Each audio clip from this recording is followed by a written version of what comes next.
अहमदनगर महापालिका निवडणुकीत कोणत्याच आघाडीला बहुमत न मिळाल्याने त्रिशंकू अवस्था निर्माण झाली आहे। युती आणि आघाडीमध्ये सत्ता स्थापनेसाठी जोरदार चुरस असून सत्तेच्या चाव्या मनसे आणि अपक्षांच्या हाती असणार आहेत। या निवडणुकीत भाजपने स्वतंत्रपणे प्रचार केलाय, तसंच चांगले उमेदवार न दिल्याने युतीला कमी जागा मिळाल्यात असा आरोप शिवसेना आमदार अनिल राठोड यांनी केलाय।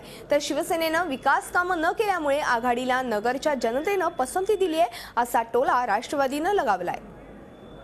पूर्वीपासून जे करत होतो, जे सांगत होतो ते आता सत्य उतरलेले का यांच्या चुकीमुळे तो फटका आम्हाला सुद्धा बसलेला आहे। आणि म्हणून ते बीजेपी वाले नव्हते, कोण काय मला माहित नाही, पण बीजेपीचे जे तिथं त्यांनी दिले होते त्यांच्यामुळे हे सगळं झालेलं आहे।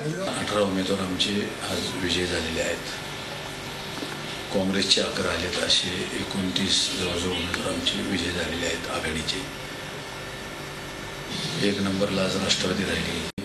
प्रथमतःच एक चांगल्या प्रकारे त्यांनी बहुमताकडे आघाडीला नेलेला आहे। झी 24 तास एक पाऊल पुढे।